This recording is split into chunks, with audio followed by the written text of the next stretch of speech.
Now to Indonesia, where police have arrested 4 foreigners suspected of having links to the Islamic State militants. They're said to be from China's ethnic Uyghur minority, but their nationality remains unclear. They had used forged Turkish passports to enter Indonesia and allegedly were seeking to meet the militants.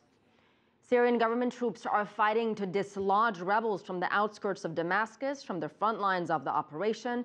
CCTV's Alaa Ebrahim reports. A heavy bombardment of the Jobar district on the eastern fringe of Damascus marks the beginning of a government campaign to push opposition forces out of range of the Syrian capital. It is from here that Al-Nusra Front and the Islamic Front fighters launched their operations against the city and the army.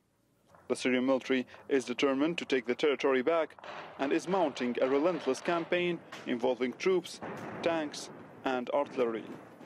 We're standing in one of the Syrian army's positions that overlooks Jobar district in Damascus countryside, where the Syrian army has been mounting an intensive military operation for the past 8 days. The Syrian army is using a sophisticated method, this time using missiles along with artillery and tanks to make gains in this area that is considered the front line for the defense for the rebels in Eastern Ghouta. Eastern Ghouta is one of the largest areas across Syria that is controlled by the rebels. From the high ground, it is possible to observe the pitched battles happening below and hear the sounds of combat. Not too far away, Damascus is visible. We followed ground troops through the devastated streets where intense house-to-house fighting has left its mark. For the first time, the government side is using sophisticated missiles against the militants in an effort to force them out of their fortified hideouts. The military refuses to comment on what type of weapons are being used, but reports suggest they are newly supplied and are of a variety that is effective on tunnels and bunkers. Tunnels like this one, which the soldiers are finding regularly in the area, and are the biggest challenge confronting the advancing troops. Supported by tanks that provide much needed protection and firepower, the military says its soldiers are making slow but steady progress against the rebels.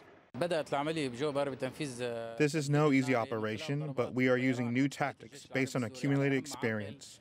This is the most important operation in securing Damascus. To ease the pressure on them, they attacked residential area in Dukania. They made some gains there, but later we stopped them, and our operation in Jobar is pressing ahead. We were also given access to a part of the fighting not often seen by TV crews, allowed to spend time with a Syrian army sniper, recording his quiet but lethal handiwork. I'm tasked with providing coverage for the advancing units. I work within a range of 1,200 meters, but I have taken down targets at much bigger distances. This is a 12.7mm sniper rifle, a replicate of the Steyr H50. With his state-of-the-art rifle, this soldier can keep a close eye on the shifting fortunes of this battle.